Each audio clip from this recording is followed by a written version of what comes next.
नमस्कार. मीरा सत्यजितला म्हणत असते, अहो विक्रांत साहेब आणि त्या सुजित कुमारला तर आपण पोलिसांच्या ताब्यात दिलं, पण हे सर्व करण्यासाठी आपल्याला रियाने मदत केली. खरं सांगायचं तर रियामुळेच हे शक्य झालं. तेव्हा लगेच सत्या बोलतो, हो मला कळतं, ती पोरगी दिसते तशी वाईट नाही आहे. खरं सांगायचं तर मनाने खूप चांगली आहे. काय वाईट काय चांगलं हे तिला चांगलंच कळतं. आणि खरं सांगायचं तर मला या गोष्टीचा आनंद सुद्धा आहे. आता काय करावं तेच मला कळत नाही. पण शांत बसून तर चालणार नाही. काहीतरी केलं पाहिजे. पण काय केलं पाहिजे तेच कळत नाही. पण लवकरात लवकर सगळे निर्णय मात्र घेतले पाहिजेत. त्यावेळेला मीरा बोलते, अहो कळतंय का तुम्हाला तुम्ही काय बोलताय ते? अहो जरा विचार करून बोला ना. उलट तुम्हाला समजायला पाहिजे.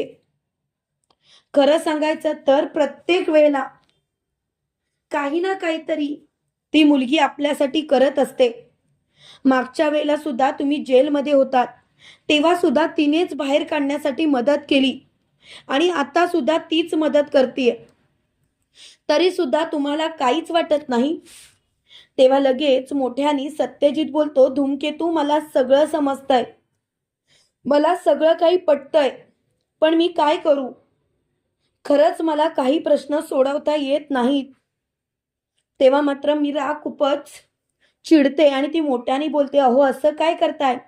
कधीतरी त्या पोरीच्या आयुष्याचा विचार करा. अहो रवी भाऊजी मला कालच म्हणत होते, त्या विक्रांत ढवळीकरने तिचं लग्न एका गुंडाशी ठरवलंय. अगं तो पोरगा तर तिचं काहीच ऐकत नाही. खरं सांगायचं तर प्रत्येक गोष्ट आपली स्वतःची तिच्यावरती लागतोय आणि ती पोर बिचारी लग्नाला तयार सुद्धा झाली. ती रवी भाऊजींना येऊन विचारत होती, रवी आता तूच बघ, तूच काहीतरी करू शकतोस. जर का तू माझ्याशी लग्न केलंस तर मी तुझ्यासोबत सुखात राहील, नाहीतर मी या मुलाशी लग्न करून माझं आयुष्य कायमचं बर्बाद करून टाकेन.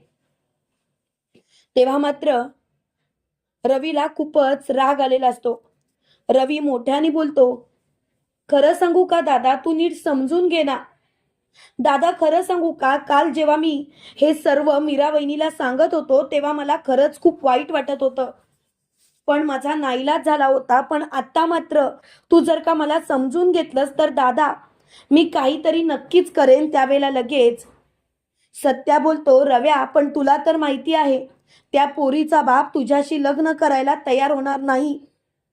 काही झालं तरी सुद्धा त्या पोरीचा हात तुझ्या हातात देणार नाही. तेव्हा लगेच रव्या बोलतो, खरं सांगू का दादा, मुळात ती पळून यायला सुद्धा तयार आहे. तेव्हा लगेच मीरा बोलते, नाही रवी भाऊजी, आपण रियाला असं पळवून नाही आणू शकत. मान्य आहे तिचे वडील खूपच विचित्र आहेत, आपल्यावरती चिडलेले आहेत, तरी सुद्धा तिच्याच वडिलांनी तिला लहानाचं मोठं केलंय, तिला कोणत्याही गोष्टीची कमी पडू दिली नाही. आणि आता जर का त्या मुलीने त्यांना फसवलं आणि त्यांच्या नकळत जाऊन जर का तुमच्याशी लग्न केलं तर त्या माणसाला किती दुःख होईल. बाप म्हणून तर ते निदान वाईट नाही आहेत ना. बाप म्हणून ते आपल्या मुलीच्या मनाचा विचार करणार. रवी भाऊजी आपण त्यांना समजवूया, त्यांना समजवून सर्वच गोष्टी कळतील. तेव्हा लगेच सत्यजित बोलतो, मला नाही वाटत धूमकेतू त्या माणसाला काही गोष्टी कळतील म्हणून. धूमकेतू त्या माणसाला जर का काही गोष्टी कळाल्या असत्या तर हे सर्व शक्य झालंच नसतं. खरं सांगायचं तर मला आता या गोष्टी पटतच नाही. मुळात या गोष्टीचा मला त्रासच होतोय. आता तर मला या गोष्टी सहनच होत नाहीत.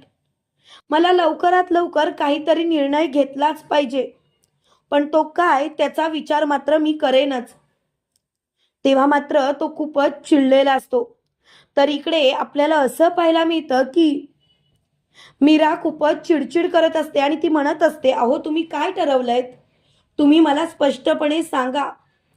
तुम्ही जर का मला स्पष्टपणे सांगितलं तर बरं होईल.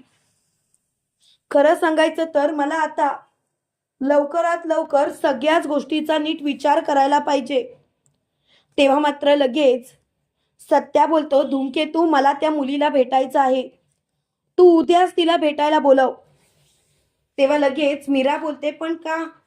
तेव्हा लगेच सत्या बोलतो मी सांगितलं ना तेवढं कर ना, बाकी सगळ्या गोष्टी तुला कळणारच आहेत. इकडे सकाळी सकाळी रिया सत्याला भेटायला आलेली असते, त्यावेळेला मीरा सुद्धा सत्यासोबत असते. त्यावेळेला लगेच रिया बोलते मीरा अगं तू मला का भेटायला बोलवलंस? तेव्हा लगेच सत्या बोलतो मी तुला भेटायला बोलवलंय. त्यावेळेला लगेच ती सत्याकडे बघत राहते. त्यावेळेला सत्या रियाच्या डोक्यावरून हात फिरवतो आणि म्हणतो रिया वाटतेस तेवढी तू वाईट नाही. खरं सांगू का मी सुद्धा वाईट नाही.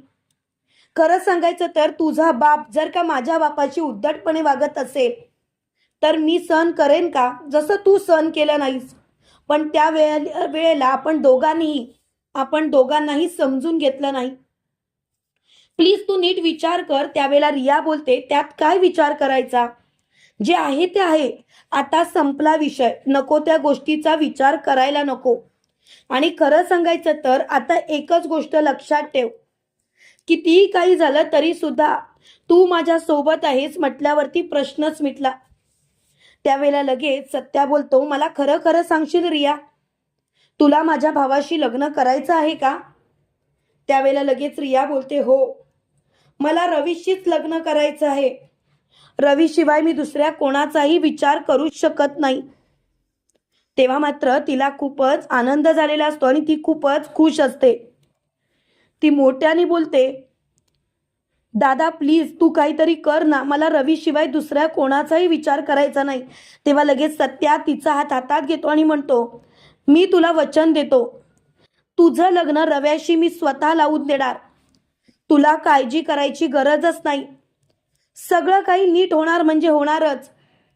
आणि आता सगळ्याच गोष्टी व्यवस्थित घडणार. तेव्हा मात्र मीराला खूपच आनंद झालेला असतो. मीरा मोठ्याने बोलते आता तुम्ही आहात सोबत म्हटल्यावरती तर प्रश्नच मिटला. आता सगळंच व्यवस्थित होणार याची मला खात्री आहे. तेव्हा मात्र मीराला खूपच आनंद झालेला असतो. इकडे मीरा मोठ्याने बोलते खरं सांगू का, आता तर सगळं काही संपलं. खरं सांगायचं तर आता मला पूर्णपणे विश्वास आहे की तुम्ही सगळं काही नीट करणार. एकदा जर का तुम्ही एखादा शब्द कुणाला दिला तर सगळंच व्यवस्थितच होतं. तेव्हा मात्र सत्या बोलतो पण रिया एक गोष्ट मात्र लक्षात ठेव, काही झालं तरी सुद्धा तुझ्या बापाची समजूत मात्र काढावी लागणार. कारण मी तुला पळवून आणेन ग आणि माझ्या भावाशी लग्न लावून देईन. पण आमची धूमकेतू तिला मात्र हे कधीच पटणार नाही. ती मात्र स्वतःचं तेच खरं करणार. तेव्हा लगेच मीरा बोलते अहो असं काय करताय, तुम्हाला काय वाटतं मित्रांनो, खरोखर लवकरात लवकर सत्यजित रियाला दिलेलं वचन पूर्ण करेल का? कमेंट करून नक्की कळवा. आणि असेच मालिकेचे नवनवीन अपडेट पाहण्यासाठी व्हिडिओला लाईक आणि चॅनलला सबस्क्राईब करायला विसरू नका. थँक्यू.